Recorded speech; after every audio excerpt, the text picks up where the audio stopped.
Christopher Wright, or you could call me Chris. I'm actually half Thai, half English. I speak with an American accent because I went to American schools here in Thailand. But today I'm sitting with Coach Tom. All right, so hi Tom. Hi okay, Chris, how are you doing? Okay, good. We've known each other for a while. Yep, we have. Yeah. Okay. So I'm Coach Tom. I was an educator all my life, but the last decade or so I've devoted myself to coaching and coaching all types of issues, professional life, any kind of issue I love to coach. And lately I've been working on strengths coaching, and I think we're going to do a little demonstration of sorts, right? That's right. Okay. As for me, in Thailand, I've been basically people know me from TV. I've been a TV producer / host. I've been an actor, English teacher for 2 decades already, a writer, a motivational speaker. I've even done stand-up comedy before, and many other things. But I've also been doing coaching in a different way, or in some ways that are very similar to what Coach Tom does, because he is my teacher or my mentor as well. But today we're going to demonstrate to you one way of coaching, right, Tom? Yeah. That might be a little bit different from what most people sort of define the word coach. Because when we talk about coach, we'll probably think about, I guess you've done this thousands of times where you had to explain that I'm not a sports coach, or I'm not a coach this, coach that, right?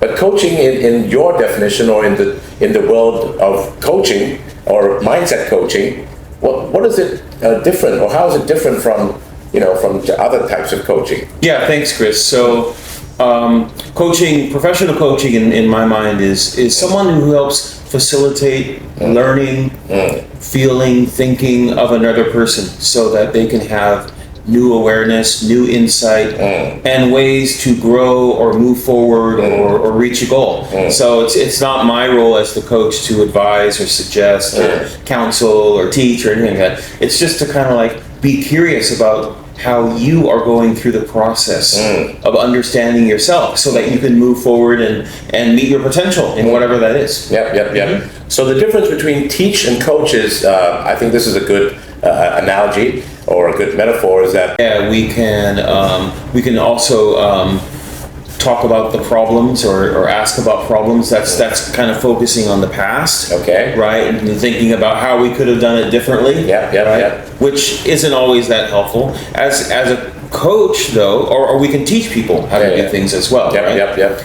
As a coach, what we're doing is we're asking people for their own solution on what's going on. So as a coach, like I'm not here to really tell you anything new. I'm here to let you tell yourself new things about yourself, about your situation, your dilemma, what you really want to achieve, what might be getting in your way of doing that as well. It's like you're at point A, you want to get to point B. Okay, so there's some unknown, something unknown in between. Obstacle setbacks, or ways of thinking, or something or someone is kind of maybe stopping you from doing that. So the coach is just helping you to discover what that might be. All right. So coaching, in your terms, right, is basically, so TAPS is basically tell and ask and problems and solutions, right? But in what we're going to be doing today is more of asking me for solutions. Yes. Well, you're not going to ask me for the solutions, but you're going to ask me so that I could find my solutions to progress and proceed into the future, rather than talk about the problems, right? Exactly. Okay. But will there be times where, because there is a word called expert coaching, which is something that I sort of have to fight within my mind as well as when I have to do coaching myself. Sometimes we do know things, or we do see things that we know that this is the way out, or this is a solution that if they do this, they would definitely break free and improve. But sometimes we're allowed to tell, or we're not allowed to tell, or is it taboo, or is it what? Depending on whose coaching competencies you're abiding by, right? Okay. The International Coaching Federation, which I usually follow, would quite strongly Discourage say, you from yeah, telling. yes, Right? yeah, Mhm. right. But there are fields of coaching. For example, I know that you're a professional golf coach, right? Yeah, I do mindset coaching for golf, and also obviously communication in English and Yeah. stuff, right? Cross culture, coaching a lot of Westerners or non-Thai international expats who have to come and work in Thailand, right? And sometimes we have to give them some insight because that's what they also want from us too.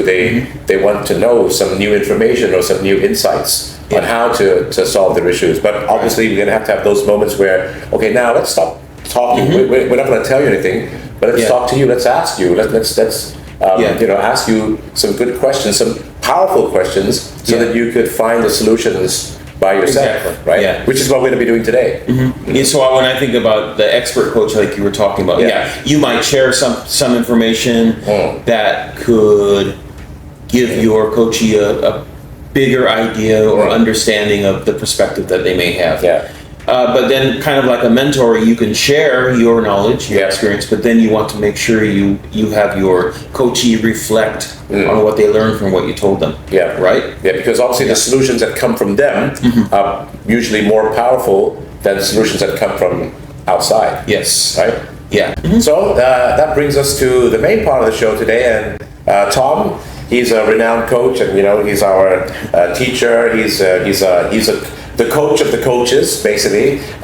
You'll be demonstrating how a coaching session is done under the ICF and under the expertise that you do for a living for the past 10, 20 years, right? Sure, Yeah? sure. Okay. Yeah, and we'll be integrating a little bit of the Clifton Strengths, the Strengths Finder. Which is the book right here. Yeah. Okay. Because I am a Gallup Global Strengths coach as well. Okay. And So what is the book about, in case some people don't really, they might have heard of it, but they don't really know what it's about? Right. So Don Clifton developed the collection of strengths that they call the Strengths Finder.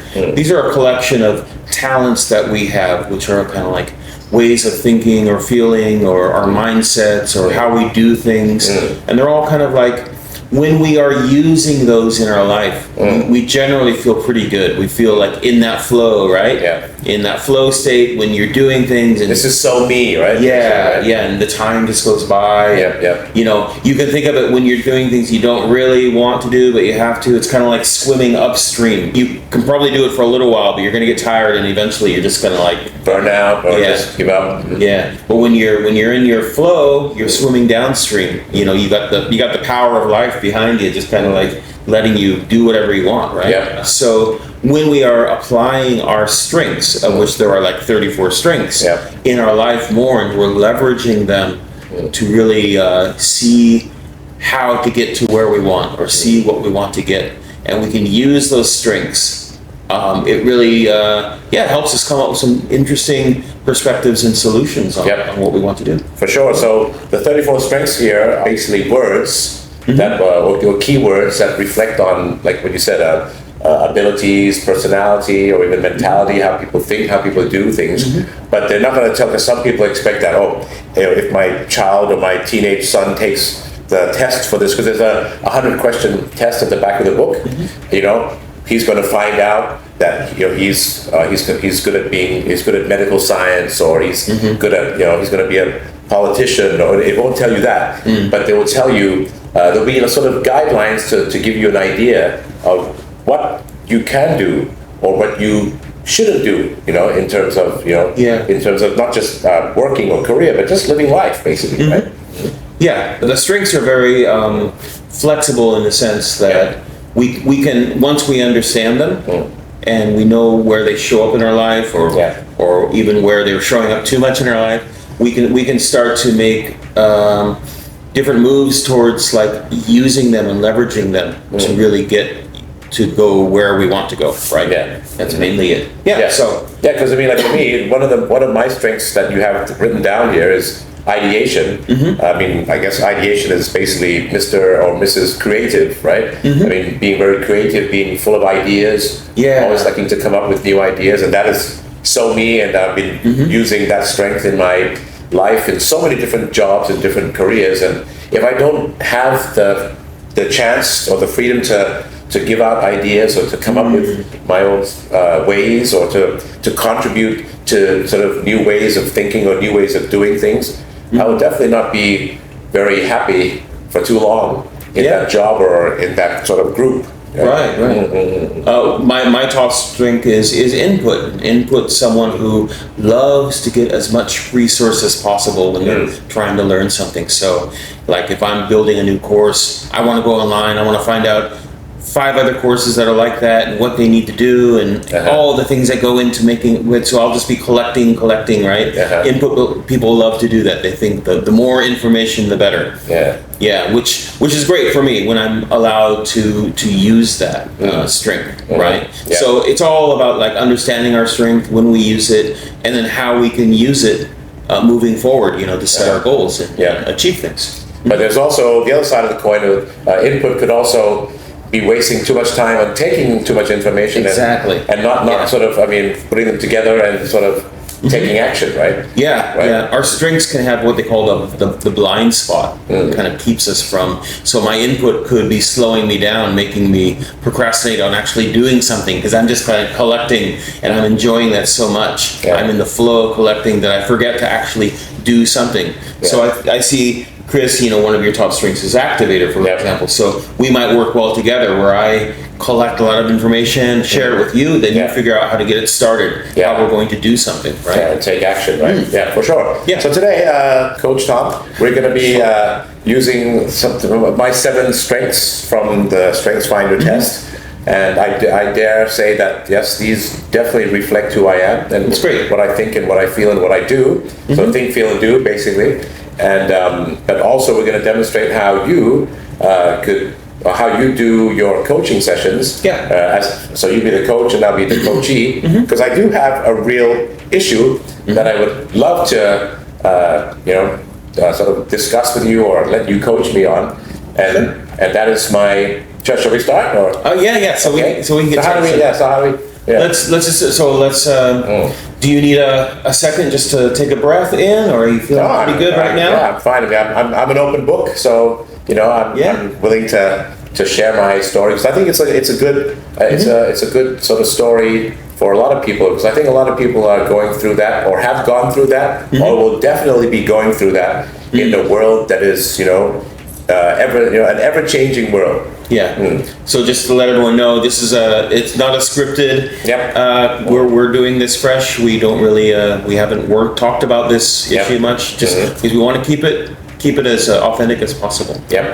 So Chris, so with your permission, I'd love to have a short coaching conversation with you, and during this session, kind of like we just talked about, I won't be suggesting anything to you or giving you advice or counseling or anything. I'm really here to help you to understand yourself at a deeper level through the types of questions I ask. Hopefully you can come up with some solutions to whatever it is that is on your mind. So how does that sound? That sounds great.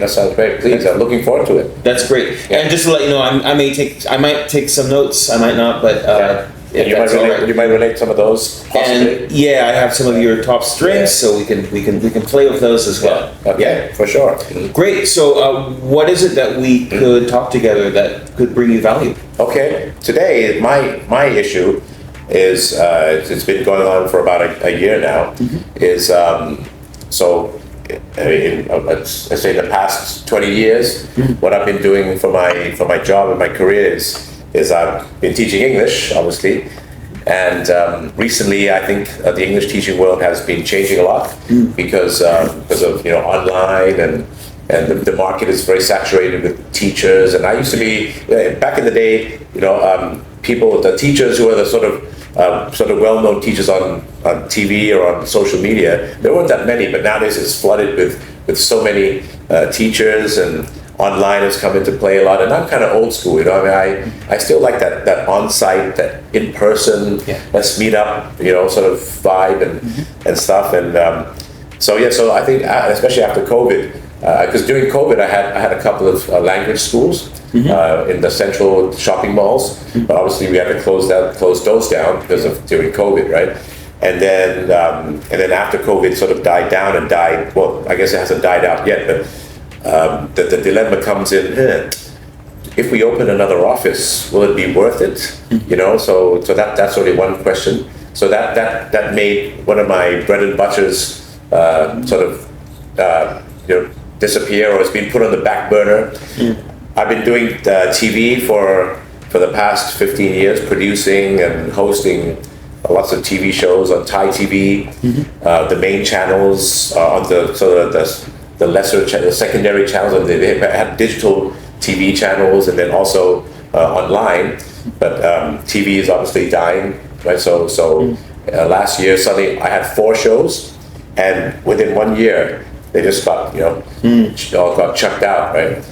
And so the next thing is I was always focused on teaching English and doing TV, and once those are gone, I'm sort of in this sort of at an intersection, at a junction of, hey, excuse my French, but WTF am I going to do next in life, right? And so I guess because I was so stuck in the past with what I like to do, and I've been trying to sort of really struggle to get them going, but I think last year has already provided me the answer that probably not, Chris. I should probably move on to newer things and basically, I guess it's what we call a midlife crisis. I'm 46 now, so. And it's kind of hard, I guess it's a belief or a fact, I don't know, but it is kind of hard for a 46-year-old guy who's been so into something, doing so well for 20 years, to sort of really let go of all that and shift into newer or into new industries or into new jobs, right? So and that's basically affected me financially. And yes, I'm not doing well financially right now, and so my family, well, I am, on the verge of getting to red figures, and it's getting scary, and getting a little bit stressed out right now. So if I don't make it, how am I going to feed my family, or send them to international school? I don't want to live that life like my dad. When I saw that for my dad was always, or my mom and my dad was always survive, struggle, but they didn't really have that succeed, right? But I succeeded, and even before my dad died, he was just like, son, you've totally surpassed what I did. You succeeded now, and then now he's gone. I mean, he's been 2 years after he died, and he started, right? So I'm in that sort of survive and struggle mode, right? Right. Can I ask you though? Do you think that that's a true or false fear from your definition? The true fear would be the tiger in the room. Yeah. The false fear would be thinking there might be a tiger in that room and being afraid to go into it. Yeah. So what comes up for you when I show that? Well, I guess that's probably tiger. I mean, what I'm afraid of is the tiger in that room. I mean, I guess, I'm in a room now. There's no tiger. Yeah. But well, obviously there are a lot of fearful things around you, but but they don't necessarily have to. You don't have to encounter them, right?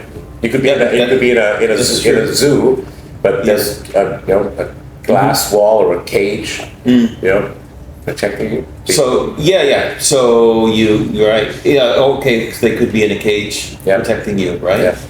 Yeah. How do the false fears that you talk about come up in your mind, in your life? What comes up? You were talking true fear. If we talk about the tiger, okay, that's fine. Or the threat of not being successful in something because you've been having some difficulty. What are the false fears that are coming up for you then in your mind? Well, the false fears, I guess the false fears would be, because I guess if it doesn't kill, doesn't hurt, doesn't affect you in any way, it's not a true fear, right? I mean, as I say, it doesn't hurt to try, doesn't hurt to ask, doesn't hurt to, give it your best shot, right? Right? My dad said, if it doesn't kill you, doesn't hurt you, it's not scary. Just go for it, right? And that's the thing I've been living with for the past decades. But but I guess after an accumulation of some failures, They kind of maybe collect it a little bit, and then the world that you want to venture out into is not a world where you feel comfortable in anymore, because you're getting older, and you want to break into a new sort of world. Yeah. Start from scratch, I suppose, but then you're going to start from scratch into a place where you question. Wait, hold on. Is this me? Is this, I mean, is this going to be me? Am I going to be okay? Am I going to fit in? Yeah. Well, who is the you that needs to fit into this new world? Well, I guess the me from back in the day. I mean, yeah. I guess age. You could say age is just a number, right? Age is just a number. But I mean, if I just try to sort of revisit and reflect on me when I was younger, maybe I could think and sort of ask myself, wait. So I mean, it was just as scary, right? Because I was a guy, a no-name guy breaking into TV, writing my first books, and I had doubters and haters, all over the place, right? But I was able to, show them who's the man, right? Yeah. What would you tell yourself in those cases back then? Well, I guess I would just say that I'll show you. Yeah, I'll show you. Yeah. And I always tell people that when we're living in a meaner world than before. I mean, people have always been mean, but with social media and everything, I mean, I guess more negative, destructive feedback comes your way a lot more, and you see it more. But back in the day, we wouldn't see it or we wouldn't hear of it as much, right? Right. So I guess that's also one thing that hits you. But even then, I would use a lot of the doubters and the haters' negative lines as fuel. I would actually recycle it. It's rather than react to it. I would recycle the more negative stuff that came my way. I would recycle it and even put more energy into it. Yeah, it was actually giving you energy to try even harder or do even more. Right. But you see, I think the difference now is that we could cut the age and all that out, but back in the day it was just solo me, right? Yeah, but now it's a wife and 2 kids and my mom too. So I have 4 people that are sort of I have to really support to make sure they have a good life. Right. And there's a little more consideration in your life you need to take now. Yeah, more responsibility. Yeah, so 4 people, and plus, I mean, I do love a lot of my staff. I mean, I used to have a bigger company. Nowadays, it's downsized to just a handful of people. But I love my guys, and I would really like to support them and make sure that they have a good life working with me as well. Yeah. I see you as someone that has given a lot, right? And that you really because I'm a relator too, right? Yeah. So the relator is always. I have deep relationships with my kids, my wife, my mom. Well, I mean, my mom, we obviously, mom and son, sometimes we have that little friction, but I still love her, right? I look after her, Asian style, right? Yeah. So, but then, and so I'm a relator, so especially the staff that I can relate to. Right. Yeah, I mean, we were talking earlier around, kind of turning your mindset from the fear to the fight mode, right? Again. And we can explore a little bit of your strengths. Actually, you just talked about being a relator. How does being a relator help you to enter that fight mode, feeling strong? Now that I think this just popped up, right? I think my relator could actually make me become a better coach. Right? Yeah. Because obviously the strength relator, in case some of you don't know, is a person who values and prefers deep, right, engaging relationships with a few rather than a lot of people. Right. Yeah, and you said that explicitly coaching is kind of something that you've been working on, developing in yourself. Yep. And how do you feel about coaching then? What's your idea about it? Well, I mean, I love coaching, right? But as you know, I'm Mr. Ideation, and I'm also Mr. Communication. So you yourself, Ajanta too, and even if ICF comes to see me, they would say you're talking too much. You need to ask more and listen more, right? So I guess because I'm always I'm always the guy I'm always caring, right? Yeah. When I see people and I see that, hey, come on, man, this is the way out. Listen to and I would just I would just tell the answer, right? Yeah. Or I'll give them a little advice, right or wrong, I don't know, right? But I won't be doing what you're doing now, which is strictly asking and working on my on what I'm answering and taking it to a deeper level. Yeah, it's interesting because you talked about the ideation and communication in one sense, and I also see it as someone who can receive ideas from other people in interesting ways, and be able to communicate that back, right? But it's really a matter of, and because you are a relator, you have a deep desire to connect, to relate to, a few certain people, right? Relators, they like to have 2 or 3 really good friends. Yeah. And you have some acquaintances, but you would, if you're going to spend a lot of time with people, it's with these friends, right? Yeah. So, and you think in terms of relator, I think when we have coachees, for example, we have to kind of be relator to them, right? We have to figure out how to do that. Yeah. So I see those strengths, actually. It just depends on your own mindset.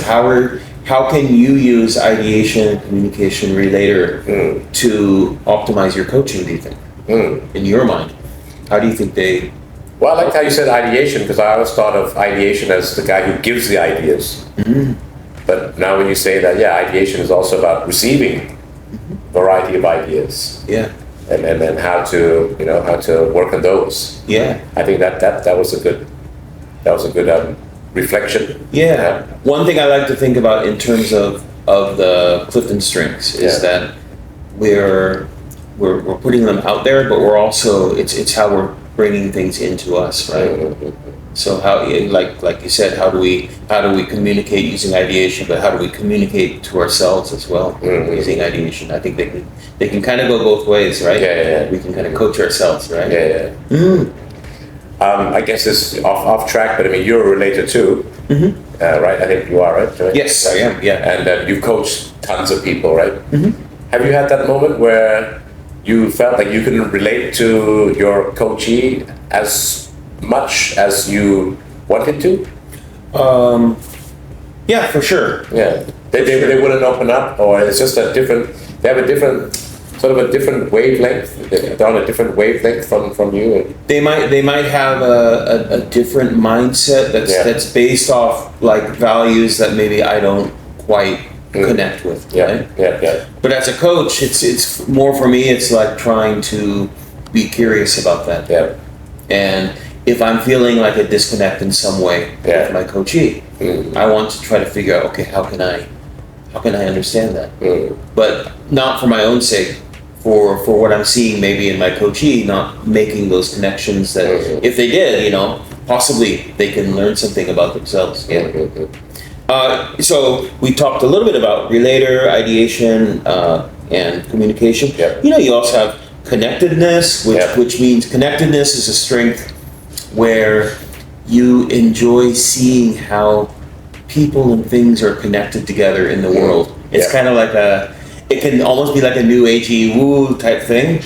Then sometimes connectedness people kind of have their head in the clouds about the brotherhood of man, type of thing. Spirituality. Yeah. But it's a great strength because especially when you're trying to understand people, you're also trying to understand their context in the world, their story in the world.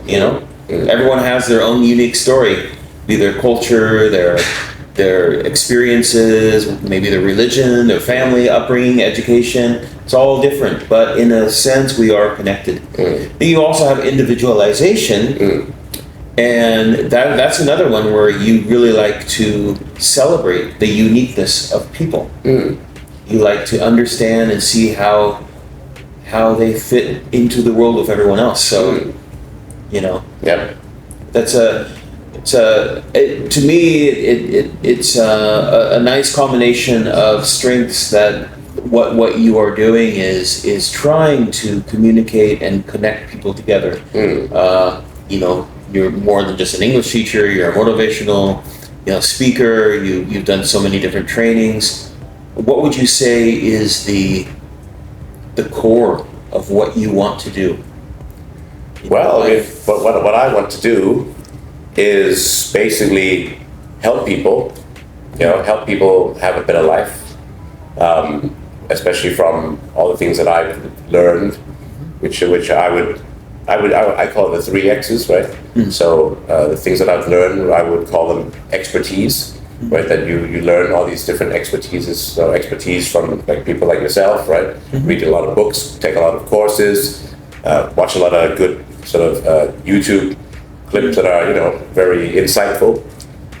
Next thing is my experience, right? So I like to use a lot of my experiences and use them as anecdotes. I use my connectedness, obviously, to connect my experiences to the knowledge of the expertise that I learned. And then I use my communication to the 3rd X is to be very expressive, as you can see what I'm doing now, right?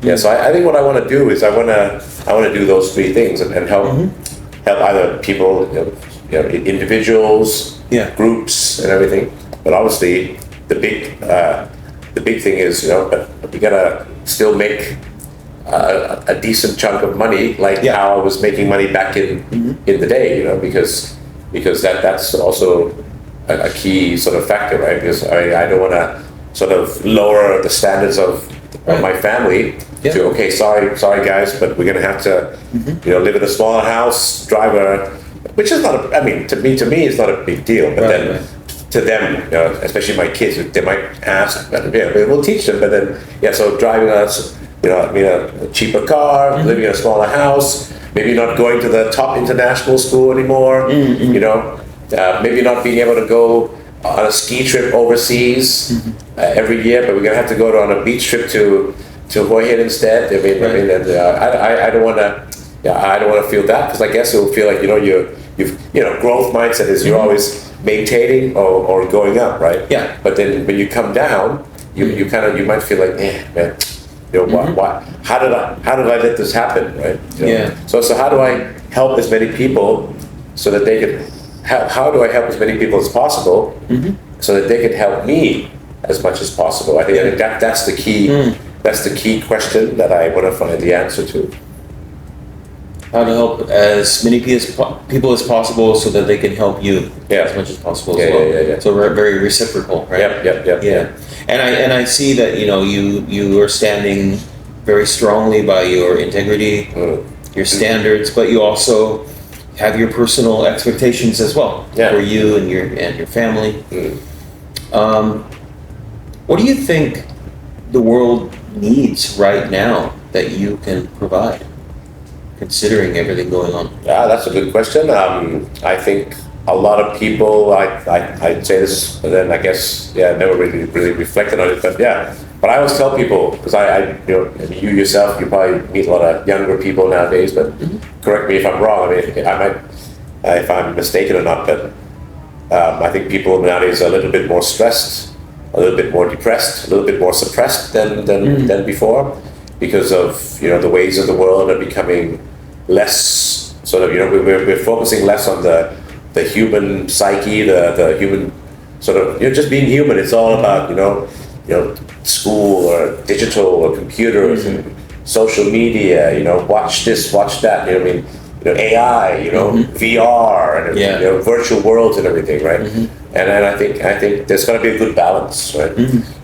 So how do I help people become less stressed and less depressed and less suppressed by trying to bring them to see that balance, Wow. But again, that's a challenge for me, because sometimes people, they don't buy that idea. They still think, no, this is the way to go, right? But then you want to challenge them, but okay, we don't want to tell them, but when you sort of ask them and we talk to them, you can sort of see that some of the reasons why they might be a little stressed or depressed is because they're in these worlds too much, and it becomes there's no balance. It's like nutrition, right? You can't just be eating protein.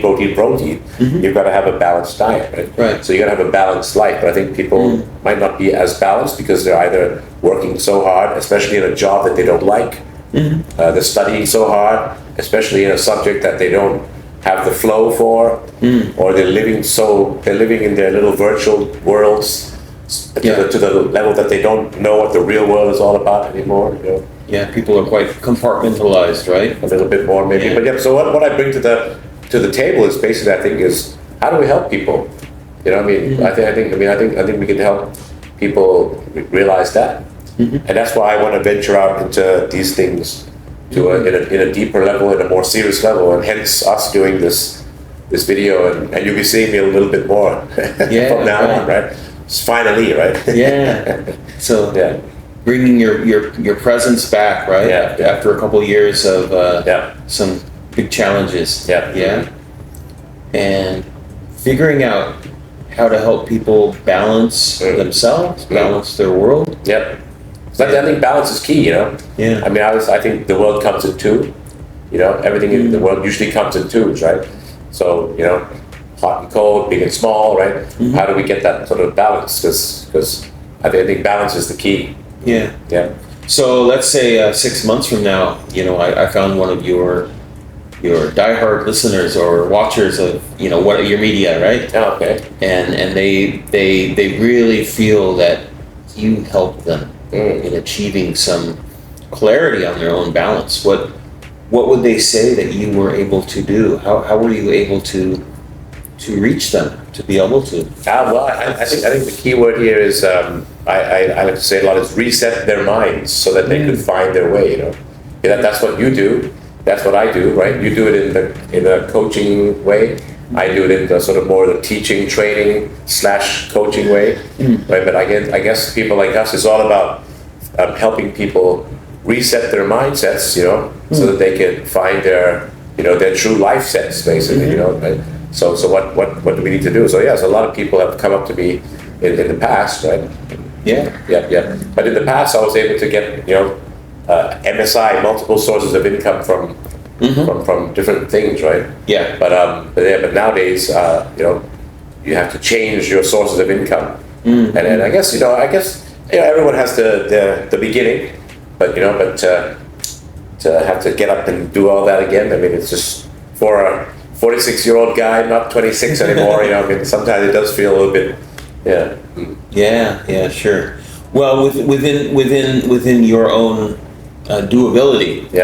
Let's say you were going to work on one thing next week that would bring you closer to creating that reset that you're thinking about. What would that be? Or this week, it's Monday, so what can you do this week that will help you just move a step forward in that idea? Well, I actually just launched this we call it social media page, Facebook page, banners, right? So I'm actually going to kick off my new brand. I've been doing it for a while now, but now we're going to be officially launching it, right? Called Chris Discovery. Right. So Chris Discovery, because I had a TV show called Chris Delivery back in the day, which is basically delivering English to your house through TV and social media. Right now, so I think English. I don't know. I mean, I think English is still one world that I think the Thais still need some English help, and I definitely could contribute to that. Yeah. And then the second thing is so Chris Discovery. Okay. So Chris Discovery. That's great. Chris Discovery, discovering the inner strengths in you. I mean, hence, me coming to take courses with you in the book. Yeah. Right. That matches exactly with what doing you're doing. ICF coaching, right? With you and Ajahn Tatun and the crew here. But this weekend we launched the banners, and my wife is trying to promote these banners as we speak, and we're charging a little bit higher now because my wife said, Chris, it's time to we gotta go to the higher market. We could help the sort of the lower income market, but we gotta get to the higher income market too, because they're willing to pay if they think it's good, right? And actually my question to you before we started filming was, how do we break into ASB? Is already one question that I could pursue with and follow up with you, and because I think if we do this with the other international schools, I mean, it's not like we're trying to rip off rich people here. See, that's me and my my. It's about providing a service that could help to what you were. I love what you said. Very simply, reset people. Reset the minds so that they could find their way again. And a there are a lot of children or teenagers of well-off families who are very lost, and they would love to sort of see the light at the end of the tunnel and get someone to help them, right? Right. So I think that is definitely something that I mean. That's why we're here. Actually, right. If you ask me what step am I going to be taking, it's actually. So I guess one thing is I'm going to launch that banner. Yeah. And done some PR clips for it already. I'm going to continue to do the PR clips. Actually, I'm going to go back home, and my crew's waiting to film a few more for that. That's great. And and I guess keeping in touch with you, because we have something that we have to do in terms of explaining these things more, right? And I think I would like to officially kick off this Chris discovering the inner strengths in you as a service that will help your parents as well as young people, as well as even office people or people in their mid-20s or even their mid-30s. Everyone needs it. Midlife crisis, people on the verge of retirement. What am I going to do when I retire? Or even people who are getting, for example, people who work in banks, right? I just did a seminar for them. I mean, what's next after you get chucked off the boat? Because banks are not going to grow by hiring any more people. You see now, right? Layoff is a key word nowadays, right? I mean, like suddenly you go to work today and then tomorrow, what? Right. You're thrown under the bus, right? Right. Yeah, for sure. I can really see there's a lot of energy coming up in you. In the last few minutes when you're thinking about your plan, when you think about what you really want to do. All centered around that the challenges that we all face. Right. Yeah. It's a much more social challenge that you want to be able to bring to the light for people, right? I'm wondering how you're feeling right now about that fear to fight. For sure. I mean, I guess it's always been in me, but right now, I mean, it's just a refreshed sort of feeling, right? That So what we have to do. And how's that going to take you from fear to flight to flying? What are you going to do to get to take flight? Well, I mean, I guess if again, this is I shouldn't say this, but I just hope that our first sort of public, because I've always been doing this in a private sort of thing, right? From referrals or from word of mouth, right? And go see Mr. Chris or Coach Chris or Ajan Chris, right? He can help you in this, that, and that. But this is going to be our first official sort of public thing. But I hope a journey of 1,000 miles begins with the first step. Yes. So hopefully that this is the first step. And I guess if the first step doesn't work, it's not like I've not stumbled before. I just have to keep believing and keep going and keep doing it again. Thomas Edison invented 1,000 light bulbs till he found one that worked. Yep. For sure. And I think you have that growth mindset anyway from the beginning, right? From figuring out what works, what doesn't, and how to move forward, right? How to learn. So you're going to be going back. You're checking on your flyers. You have things that your team's going to be working on with you. How do you keep your own strength up in your mind? How do you develop that fighter's mind that keeps you going? The imagination of a full house. The imagination of a full house, and the visualization of people who come and attend. I mean, I just got a wonderful message from a young teenage man or boy, right? A young teenager who's just moved to Canada, and his mom said just wrote back and said, Mr. So and so is doing so well now, and thanks to you. And so, and that was a personal, sort of a more one-on-one thing, right? So I always get good feedback from people around. So I guess. What kind of feedback would you give yourself? That's an acknowledgement for what you've done. I guess the feedback that I would give myself is when the as the saying goes, right? When the going gets tough, the tough get going. You know, so I think at the end of the day, that's why we're doing this video today, is to try to give inspiration to people that I guess my story, everyone's story has a moral, right, to the tale, right. So I guess my story will be, you know, I mean, it'll just be a reflection to show people of all walks of life, all generations, that hey, you know, I mean, when you fail, you just have to get back up and go again, you know. So I me and Mr. Ideation, I love to play with words. So I mean, you have to fail it before you nail it, right? Yeah. So I guess the only thing is you could all hope for is just have a good visualization or imagination of a full house. The participants, which will be the teenage people, will like it. You know, word of mouth. Parents go off and tell their other friends. Yeah. The kids go and tell their peers. We do a second one, a third one, and then, you know, we're able to, you know, do these things on a regular basis, and they will be one source of income to you know, provide for the family, right?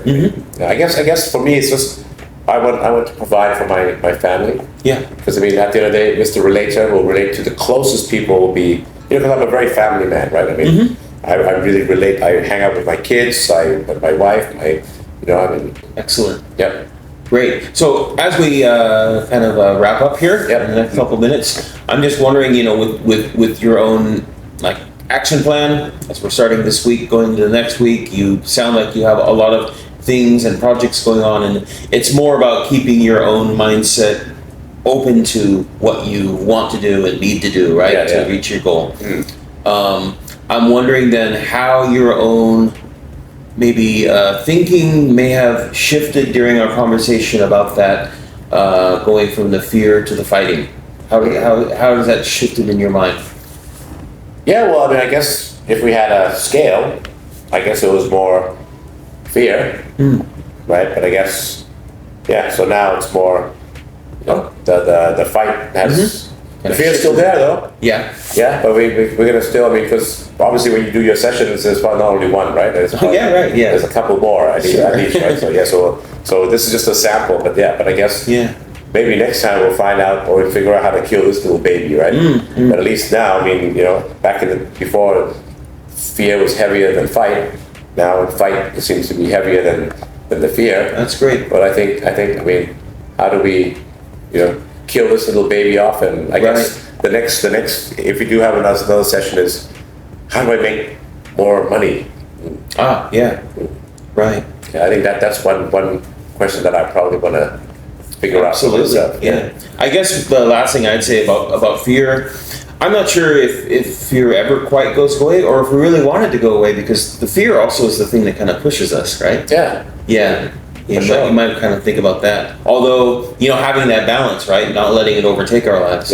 Also remembering that, okay, it's there.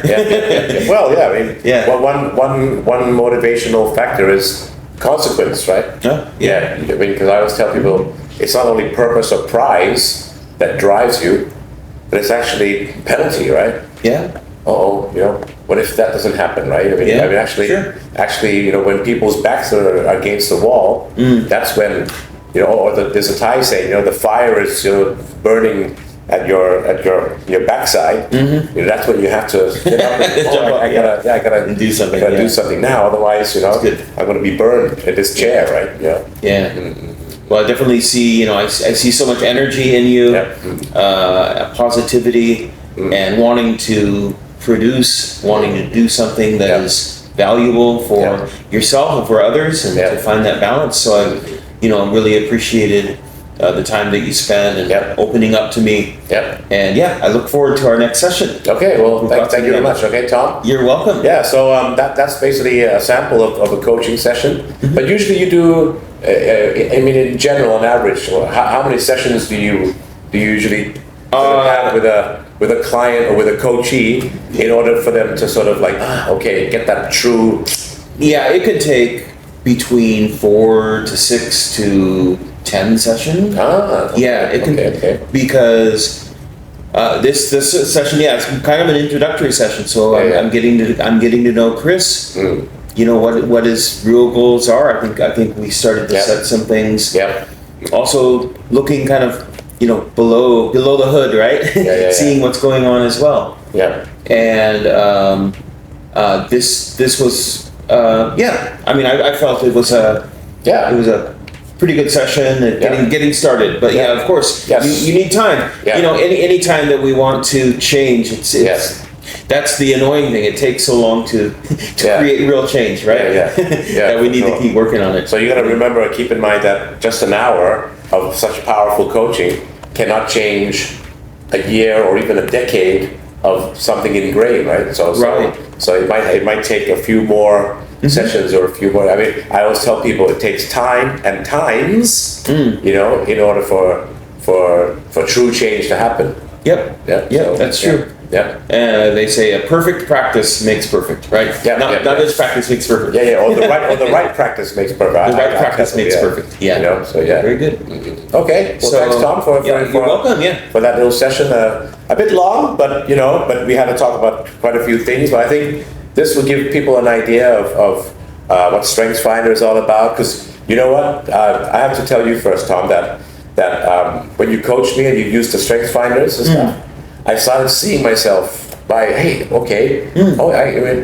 I think I have chosen some of the right things to do on my next move or my next chapters by basing all that, right? Yeah. And I started looking at your list there, saying, hey, that could be a good coach. I could be a good coach for that. That could be a good coach. They're all and futuristic. Yeah. Futuristic is all about helping people to try to plan for their futures, always looking towards the future rather than dwelling on the past. Right? Yeah, and being a proponent of the future. And I think as well, with all the technological changes happening right now, people that are futuristic may be a little bit like on their edge, right? About what's happening because it's kind of unknown right now. These next steps. The next 6 months, we don't even know. The next year or two. That might even kind of be a threat to a futuristic person who kind of likes to have a grip on what's going to happen and feels like they have a grip on what's going to happen, and all of a sudden none of us know what's going to happen. Really? Yes. That's actually one of the downsides of my futuristic because AI phones and AI this and ChatGPT and VR goggles by Apple were just launched and all these new things are coming in and it's hard to predict anymore, right? See, for myself, since I'm input, all those things are extremely something that I really want to get into. So exactly. So it's kind of the opposite. Exactly opposite. Okay. Anyway. Well, thanks, Tom. Thank so you. Again, StrengthsFinder. This is the book. You could buy the book. I mean, the Thai version is in the Thai bookstores.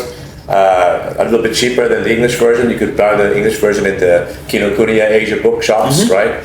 Or you could also go to the website, Clifton's StrengthsFinder, I think, or Gallup. I can't remember the website. Just look up the Clifton StrengthsFinder and you'll find it. But you could just take the test there, and if you like to do coaching or if you like to, sort of explore more on StrengthsFinder or even have us to go, and then help your company or your school, we're willing to go. That's the step I have to take next, right? Yeah. Okay. Well, thanks, Tom. Thank you. Okay, thank you, Tom. All right. Take care. Thank you. Until next time. Yeah.